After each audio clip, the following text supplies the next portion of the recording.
You've talked of blended family. Yes. You've grown up in a blended family, right? Yes, I have. You are in a blended family right now, right? Currently, yes. So, how was your relationship when you're growing up in a blended family, and what is your relationship right now, you with your husband and your kids? Wacha nikukate kidogo before uendelee. You've said that when your mother and your father separated, yes, you were young. So your mother raised you as a single parent. Yes. And here one or two things happened. Yes. You got a baby girl, yes, and now you had to raise her as a single on parent. my own. Yes. So do you think that tukitoka kidogo kwa hiyo topic yetu ya blended family, do you think that most of these ladies or men who are raised by single parents, when they grow up, they find themselves in the same scenario of being single? That now that someone has succeeded, yours should also succeed. These are very two different people who are living in two different families. And your dating period also should tell you what type of person this is. Do you want or don't you want? That dating period should be your decision. You look at the red flags, look at the sacrifice. I can sacrifice for this, I cannot sacrifice for that. You just make a decision from that point. Hello viewers, as per now ukituona unaona mental health amaje. So today, together with my co-host, we are going to talk about a blended family, and she's in a better position to explain more because she relates to the blended family more than I do. And as always, I've advocated for mental health issues. Take care of yourself, take care of your family members, talk to a friend. If you have an issue, talk to a friend, talk to a family member, ama go to a counseling psychologist, ama a therapist. All of these people will be able to help you. And there is something I also want to tell you. Ukiwa mgonjwa, you go to the hospital, right?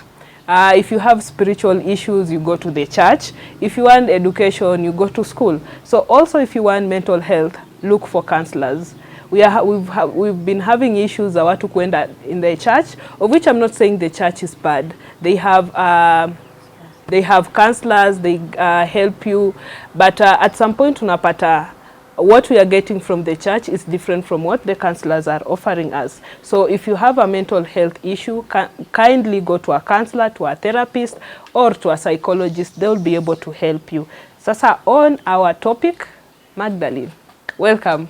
Thank you very much. How are you today? I'm good. How are you? Fine, thank you. Wiki imekuaje?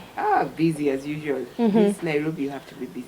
And the weather, and the hot sun. Exactly, it's been hot.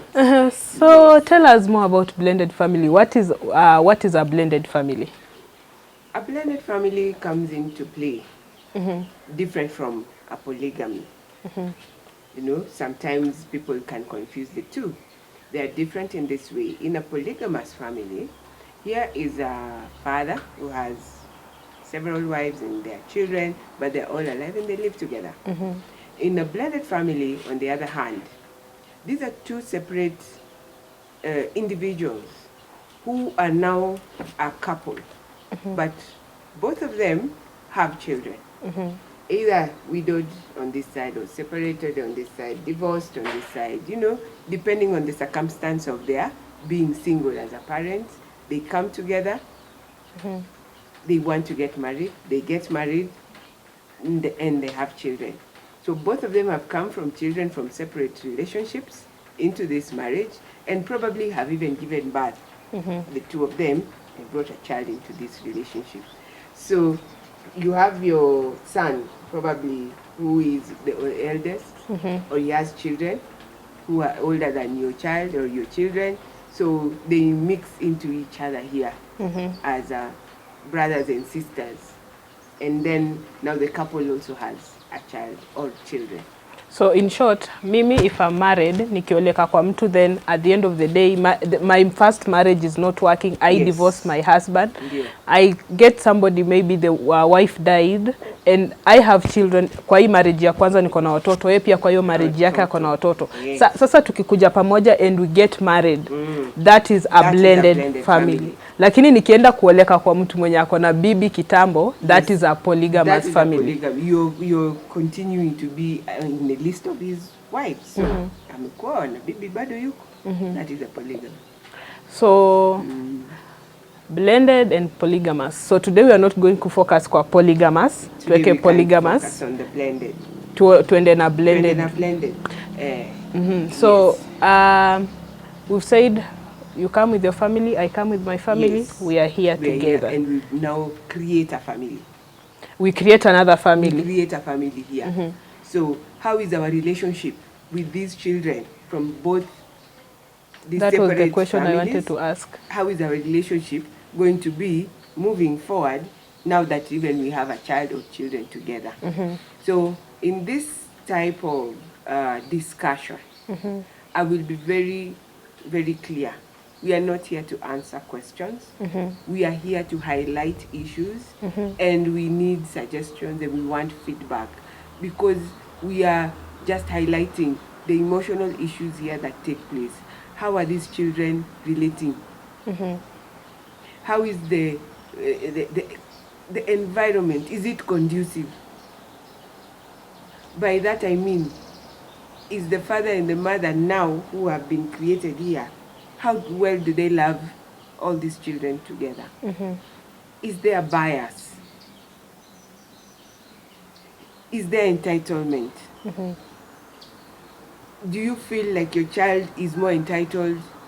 Does this child feel more entitled than the other? You know, it is a pertinent issue right now in our society, because we have very many single mothers. That's just the fact. And a growing number of single dads, right? And these are two people probably who are going to meet at some point again And create another family. and create another family. And by this time they are meeting, where are they? Which space are they mentally? Are they doing it for fun, like the way they did it probably when they were younger? Or now they are doing it for keeps? And are they working their way into these children's lives? And how are they projecting their love to all these children? Are they embracing them? Or is it a matter of, huyu madhake si nini, or this, you know, kuna ile there's friction, lazima ikue. And how are we supposed to look at you from the outer society? Unaona watu wakiishiaje? Are you going to keep on poking your, by the way mnaishiaje? Ebu niambie, huyo msichana anapenda watoto wako? Na last time, tunajua alibaia kijana wake viatu, mbona kubaia wako? Huyo msichana si mpoa. Huyo si... We are like that. I'm sure you've heard of such stories. Yeah, I do. Yes. So are we going to listen to that society? Are we going to shut it off a bit? It's all a ball game of a lot of emotions, a lot of love, a lot of feelings, a lot of deep issues that look small but are impactful. This is you've talked of blended family. Yes. You've grown up in a blended family, right? Yes, I have. You are in a blended family right now, right? Currently, yes. So how was your relationship when you're growing up in a blended family, and what is your relationship right now, you with your husband and your kids? First of all, as I was growing up, my mother and father had already separated. Okay. My father had already married another lady by the time I was still young when they were breaking up, and I was the last born of 4. So my mother, we lived with her as a single mom, right? So rarely, once in a while, we would see our dad coming in saying hi to us. It was there, but I never had a relationship with him. So how did I grow up? I did not grow up knowing how to treat a father. I did not grow up knowing I didn't see how my mother treated a man in the house. And as a girl, isn't it going to impact my future It will. marriage life? It will. It will. Yeah. Right? So, where do I learn these skills from? How am I going to understand how to be a conformer in my house. My mother was very hardworking. She was always out working. She became a workaholic. The society is going to bring you up. Or you're going to find yourself bringing yourself up in a society which is not very, very kind. Then the unfortunate happened. She passed on when we were still very young. What happens? You now are separated because some of you are adults, some are not, some are young adults, they've not yet grown enough to be, on their own. So you end up being taken to relatives here and there, and you start living separately. So this one unit that was brought together by your mother is now, again, you find yourself in different houses, right? Here's your father with another wife, and he's going on with his life. You have brothers and sisters that now you don't even know about. You've not mingled so much with them. And if you have, you've met them on occasional basis. Mmekutana tu mara moja moja. Probably kwa harusi, matanga. Ama family gathering. Night happens once. Yes. And again, life happens. You find yourself as a single mother. Then, it's unajipata unatoka kwa hii, unaingia kwa hii, unaingia kwa hii, unaingia kwa hii. And all this either involve, without your knowledge, it involves you to be emotionally and physically attached in all of them. Wacha nikukate kidogo before uendelee. You've said that when your mother and your father separated, yes, you were young. So your mother young. raised you as a single parent. Yes. And here one or two things happened. Yes. You got a baby girl, yes, and now you had to raise her as a single on parent. my own. Yes. So do you think that tukitoka kidogo kwa hiyo topic yetu a blended family, do you think that most of these ladies or men who are raised by single parents, when they grow up, they find themselves in the same scenario of being single? I think for me, what I can say for sure is that you still don't know how to calculate, probably because you're still young and naive. There's also the part of naivety, don't forget. You think you know, yet you don't know. Yeah? And yet the society out there ndio itakuonyesha, by the way, you still don't know. You think you know, but you actually don't know. To answer your question, it is a repeat system because you don't know how to treat the other person, probably. That for me was my experience. I don't know. I didn't know how to even be patient, how to be a listener, how to, like I said, as a woman, you don't even know how to conform because you never saw it. You didn't live it. Au kuishi hivyo saa kuna vile ukigrow up, the most impactful time of someone's life is between the ages of 0 to 12. Yeah. No. By the time you hit 12 years, how you've seen things going here, by the time you're getting into teenagehood, utakuwa sasa una make decisions according to vile umeishi. Environment yako itakuwa very impactful sasa kwako. That is how it is. I don't really blame them. Maybe it is the fact that that part was not there. So you really don't know how to mix it yet. And you're still naive in that way. Yes. So now you are here, you are a single mom, umeanza life, then you meet with somebody. So now sasa life ingine imeanzia hapo. So now we start with that life because now that's our topic of today, our topic of focus here today. You've met somebody. You met someone of interest, both of you have interest in each other. Hiyo sasa ni kitu mnaanza kuongea. I believe strongly it's always good to present yourself as is. I have children, 3, 4. This one, the father died. He was hit. It is one person. You know, people nowadays, stories are different. And you can be single not because you want to, because circumstance has forced you to.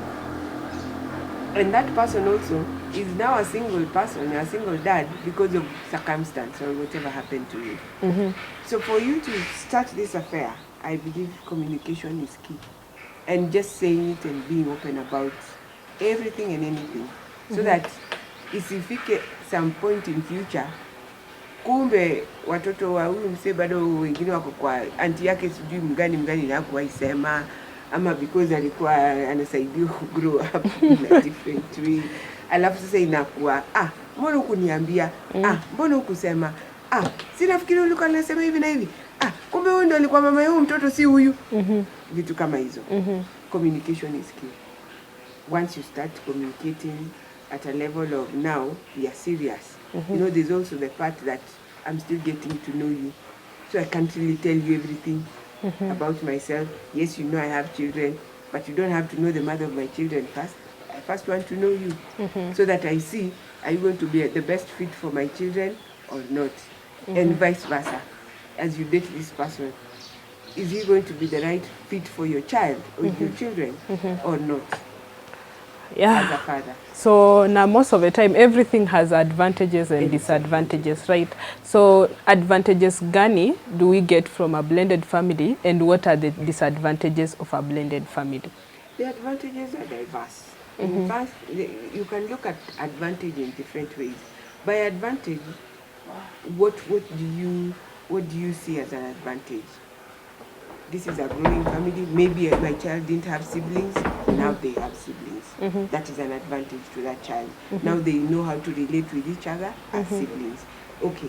Now they maybe exposure to another culture is another advantage that you can have. Now from this culture of I'm coming from Western, I'm being married into a different culture. It is an advantage for this person to also learn new things in another culture. In another advantage, you are exposed also to a father figure that you never had. Isn't that an advantage? Yeah, it is. And this boy or this child is now exposed to a mother figure that they did not have, because maybe their mother passed on maybe when they were very young, and now you come in as a mother figure to them. It is an advantage. The disadvantage would only come in when both of you, as the two parents who have met here, you're not communicating well. Your parental styles are also very different. This can also be a hindrance. Probably vile yeye alilelewa na vile wewe ulilelewa na vile wewe unataka kulea wako na vile yeye anataka kulea wake ni tofauti. Vile pia ameanza kulea hawa ni different na vile wewe ulianza kulea wako, na sasa mko na wenyu mnataka kuwalea vipi, it can clash. Talking of that, nimekuja kusikia some families unapata mtu anakuambia I don't want to get married to a man who has a kid because I have mine, juu atapendelea wake sana. Ama unapata maybe a man anasema I don't want to marry, yes I have a kid but I don't want to marry a lady who has a kid because ataside na wake sana. So are those some of the challenges that you've experienced? Oh, absolutely. Those are sentiments that are real. And people are living it right now. People are going through it. Yes, very true. And then there's this thing that ukishaza wako yuko more important than the other one. No. Ama you tend to lean more. Of course, this is my first love. This is my first child. Kuna ile intrinsic behavior that tuko nayo as parents. You overwhelmingly try to love someone more than the other. It is there. I don't know, I should call it an emotional packet that we have to now unpackage it, you know, because here you are actually affecting someone's life, knowingly or unknowingly. And most of the time, it leans on the unknowing. By the time mtu anasema nataka kuolewa na mwanaume hana watoto, yeye tuko na mtoto. Isn't that unknowing? Because you already feel selfish. That you want yours to be taken care of first, or you want to feel the first love first. You find now unknowingly someone who is not really sure. They fear the unknown. There's that fear of the unknown. In any single parent getting into a marriage or both of them, there's that fear of the unknown. You don't know what is going to crop up or be created in this type of relationship, and how the relationships are going to mix. Will they be friendly? Will they not? How will they be received? How will my children be received by the guy's family? How will they look at my child? Will they love my child? There's all this unknowing. It's all fear of the unknown that always plays at the back of your mind. In both circumstances, it can be male or female, both of them. Sasa, like now, these two families have come together. Yes. A man has kids, the woman has kids. Now they give birth to their own. This one. Yes. So how, most of the time, how is the relationship between the other family, this family, and this child who is just from both the parents? Like I said, the initial relationship with these children, from both of you, how you will receive this man's children and how you will receive your children, and how you tell each other, this is your older brother, please respect that person. This is your other sister, go and listen to what they're saying, go and help her to do this. Go, you know, you're already coordinating a relationship between these children such that even if another one comes, they will also just flow into this coordination of these children. So it all depends on both the parents, the two of you, how you're going to present yourselves and how you're going to help each other to mix these relationships. You can find probably the guy has much older children, let's say, and they have already left the nest. Maybe wamesha oa hata. Na wewe ndio umekuja sasa into the picture. How will they receive you? Si sasa ni huyu mzee ndio make sure mmereceiviwa vizuri na watoto wako pia wamereceiviwa vizuri. Because labda pia wewe uko na watoto wakubwa. So it is you to make sure mko na some weekly routine, kama ni watu wazima tayari na labda mtaki watoto tena. Mko na that weekly routine, kujeni lunch, tukule lunch hapa. I wait, Continue. Kuje lunch hapa, tunakula lunch leo, leteni watoto, leteni bibi. Hivyo. It just depends on how the two of you will start it off. It is not written scripture ati lazima itaanza hivi. Ina matatu na vile urafiki yenyu iko kwanza. Sasa hakuna kitu right or wrong. Na hakuna vile tu imeandikwa. Kuna hii stage ya adolescent. Mimi nimekuja na mtoto wangu ako teenage around 12 years. Yes. Huyu amekuja na mtoto wake, maybe the child is much younger than mine. Ndio. Hajafika hiyo side ya adolescent. And you know, controlling mtoto mwenye ako kwa hiyo stage, it's very hard. So how do you ensure that this child amepata ile father figure ama mother figure from the other party? Because hapa ni challenge. It's a big challenge. Ni challenge kubwa sana. Na saizi in fact kuna counselors who take children through teenage therapy. And our counselors, you can even find them in family therapy. Hawa wanakuja hapa sasa kusema this teenage child of ours anaanza kutusumbua because of ABCD. Sindio? So it is upon that therapist or that counselor take through huyu mtoto kile inamsumbua na kile anaweza change mindset yake aje. Mtoto amereceive huyu counselor na attitude gani? Ama akona a favorite auntie mahali, ule ni huyo tu auntie anaweza muongelesha na asikie. Unajua kuna watoto kama hao. Ama ni that very uncle, huyo tu ndiye akiniongelesha, huyo tu ndiye mtoto atasikia. You can use those very relatives au wakukusaidia kuelewa vile huyo mtoto anataka, ama vile mnaweza ishi vizuri na huyo mtoto. Because huyo mtoto ndiye ataenda amuage issue zote uko because ana feel very close to that person, ama huyo mtu hata mjudge. You know, there's also this thing of judgment. You as a mother figure now to this teenage stepson, the child maybe will feel judged by this mother. Hata nichukuaje, labda hata nipenda kama vile mamangu angenipenda kama mama bado ako hai. It's a challenge, by the way, but akona that favorite auntie, uncle, cousin, ule anaweza relate na yeye. Those are the ones you naweza tumia. Yeah. And I think among the final questions, do blended family last for long? Ama zinakujanga after miaka because wanasema the first 3 months in a marriage ndio zinakuanga very crucial. Yes. So do blended family last ama zinakuja tu zinakaa after 3 years huyu anajua this was the worst decision that I made ama this was the best decision that I made. So do these families last? Well, research is yet to even tell us how and how long they do last or how short they last. You see, there are those who last and they live very well because now unapata sasa the two couple that they've met, they are very in sync na wako sawa. And there are those who still feel she's still behaving the same way like my other wife, so I'm moving on. This is not what I want. Or the lady feels no, I don't think I can stay with this man. Me, I'm taking my children. And what about this child now? Mweza naye ataenda wapi? Ataenda kwa baba ama ataenda kwa mama? Those are very pertinent questions. Ni ukweli? Yeah, wewe ndio utabebana na huyu mtoto wako umeza hapa ama ni mwanaume sasa ataenda naye? Sasa aongezeke kwa ile list ya wale wengine. Alafu sasa that brings me to another question.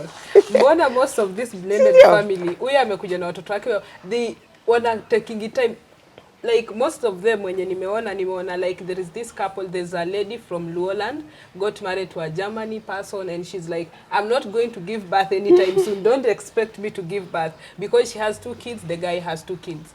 There's another family nimeona, the lady is a Kenyan, the man is from Ghana. So unapata the man has 2 kids, the lady she's like, we are not going to give birth anytime soon. So mbona inakwanga the blended family, once they come together, they hesitate to give birth? It is very possible. Like I said, I don't have answers. The only your opinion. Yes, I don't have answers to that. And they still probably want to understand each other. Can we deal with each other or not? Is it a mistake again or not? Ndio nakwambia mtu akiingia kwa hiyo kuna hiyo unatembea on eggshells because hujui what will happen and how it will come out. Number 2, baby mnakaa hivi mnaona watoto wametosha. Tukaona watoto watano. Tosha. Tunataka kuongeza wengine wa nini? Na labda pia bado ni wadogo. Me I'm done. It's also a mutual agreement.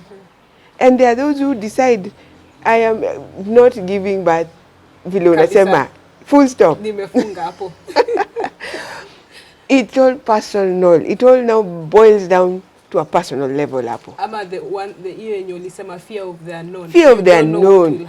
And trust me, that's the first candle wanga iko hapa kwa kichwa. It's just fear of the unknown. Aujui hii candle ita blow, itaendelea kuwaka, ita melt, aujui. It's just fear of the unknown. Hiyo ndio ufanya mtu aanze kutembea kwa edge. Sasa wewe venye you are there. So how can you advise a viewer mwenye anakuwatch hapo nje? Is it something yenye mtu anaweza run with it? Ama it's something yenye you should be hesitant and think twice before you go into Definitely. it? I would not really say think twice. I would not say you should run to it. What is your personal decision? Do you want it? Think through it. I can do this. Go for it. Do you want it? No, I cannot do it. Don't go for it. It's all personal. It is not someone to tell you, you can do it better than so and so, or this one has succeeded, yours should also succeed. That is not fair for someone to do that. That now that someone has succeeded, yours should also succeed. These are 2 different people who are living in 2 different families. And your dating period also should tell you what type of person this is. Do you want or don't you want? That dating period should be your decision. You look at the red flags, look at the sacrifice. I can sacrifice for this, I cannot sacrifice for that. You just make a decision from that point.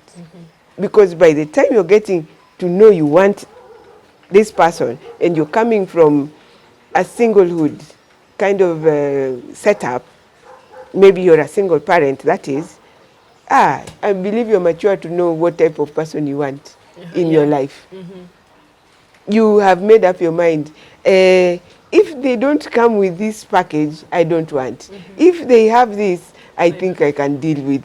Yes, I can sacrifice this. No, I cannot sacrifice for that. It's a personal thing. You just come up with a list and say, check, no, yes, sacrifice. We can decide. Yeah, I can take, I cannot. It's all personal. So what I'm getting from this conversation is, when it comes to a blended family, the most important thing is communication. Period.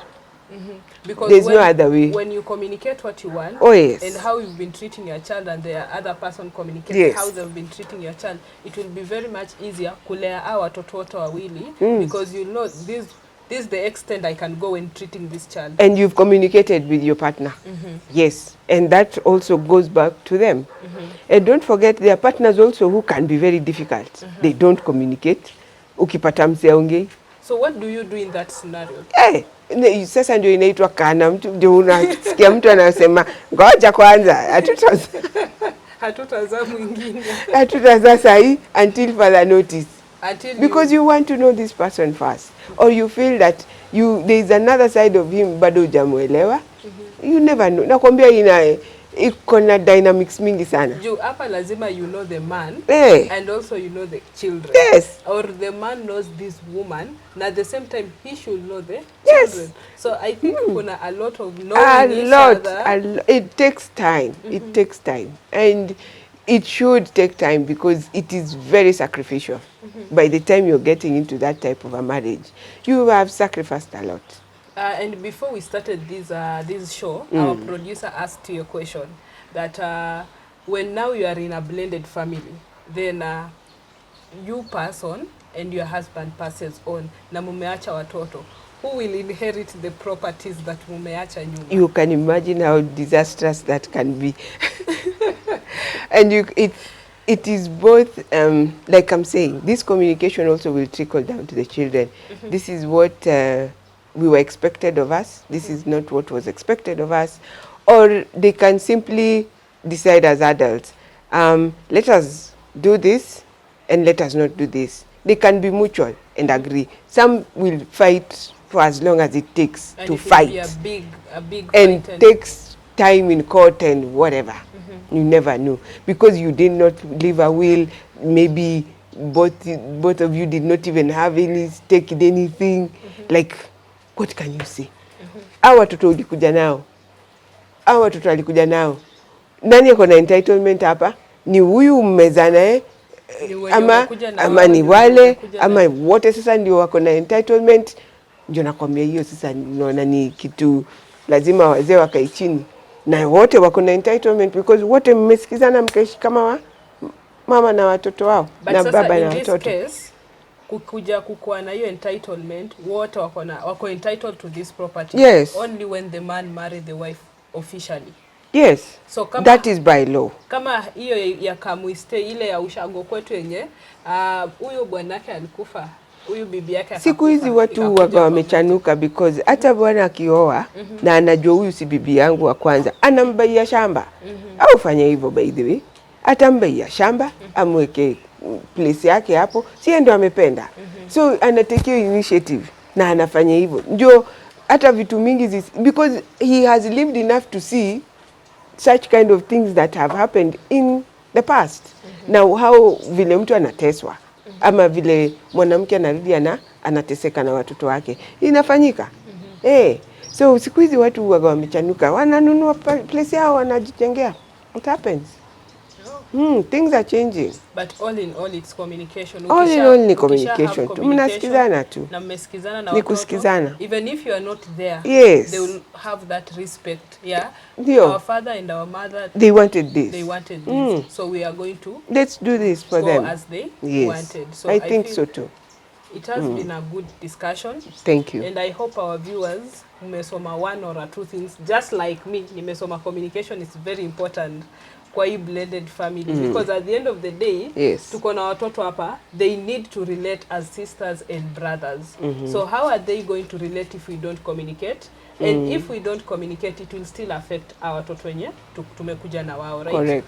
So thank you so much for watching Secrets of the Mind. Today's topic has been the blended family, and we have more topics like age gaps, marriage, ukikuja kwa marriage, ukioa mtu wako 10 years, ukioa mtu wako 5 years younger than you, 20 years younger than you, ama 20 years younger than is it possible? Anyway, I think it will be possible when we are discussing it. And so how effective are they? Yeah, so we are going to discuss even the age gaps, and also another topic will be more of polygamous family. How are these family relating, and how are these issues contributing to mental health issues when these kids grow up? So thank you so much for watching Secrets of the Mind, and a reminder, check on your friends, check on your family members, check on your neighbors, because you just don't know what this person is going through, because huku nje ni kugumu and people are going through a lot of issues. So kindly check on everybody and make sure that wewe mwenyewe pia uko sawa before you start checking on everybody. So take care of yourself. Let's meet in the next episode.